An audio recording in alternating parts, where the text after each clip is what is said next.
All right, I've been waiting patiently to record this video for you. I just had probably one of the most challenging transactions of my career, and it had nothing to do with my clients.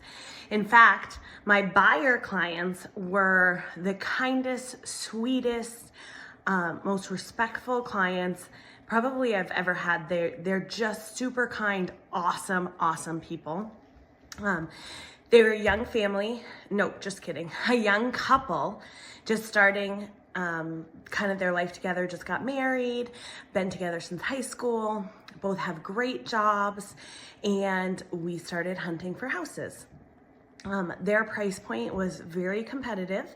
We put in 5 really good offers. These kids really trusted my judgment.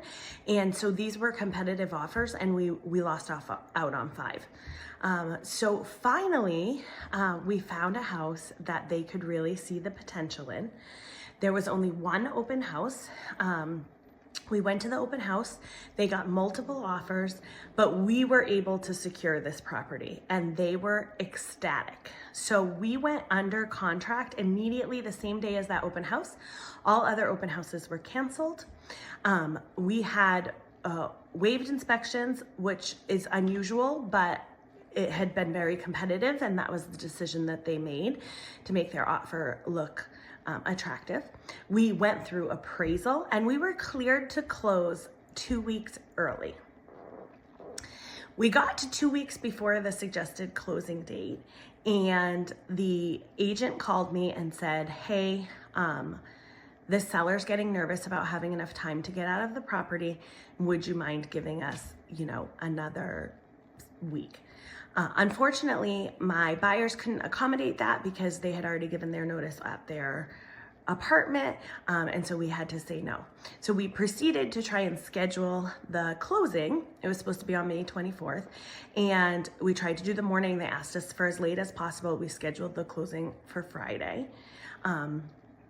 And literally the week before, I got a message from the agent stating that the seller was getting cold feet and didn't want to sell, may not execute the contract. Which brings me to the point. The state of New Hampshire is extremely buyer friendly. There are multiple steps throughout the contract where a buyer can get out of the contract legally and retain their deposit or lose their deposit depending on the situation. There are not many opportunities for the seller to get out of a deal. The seller can get out of the deal if you can't come to terms on certain things. But what they can't do is just decide the week before you're supposed to close that they no longer want to close the property. You have to understand that the contract is a legally binding contract. So if you don't fulfill your part of the contract, you are in default of the contract and you can be sued. Now, what does that mean?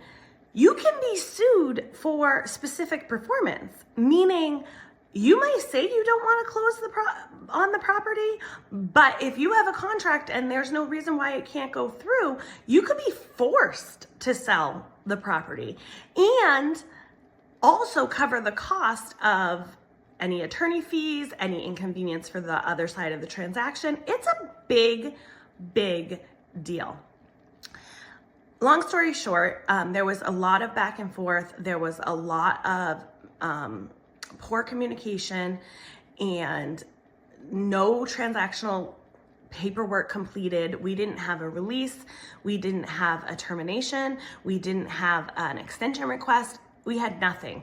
And because of that, these buyers did hire a real estate attorney and were prepared to bring the seller to court for specific performance.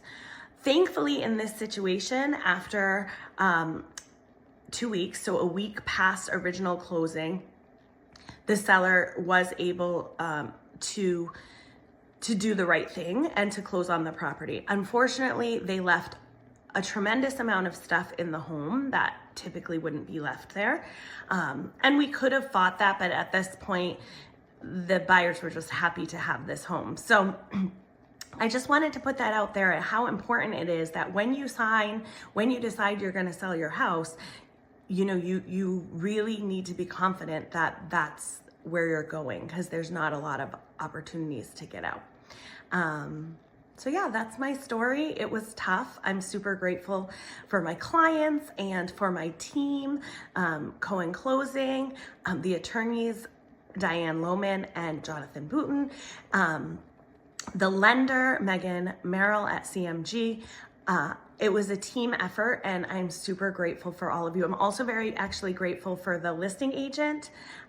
She did a great job in handling it. And yeah, so who you work with matters. And let me know if you have any questions.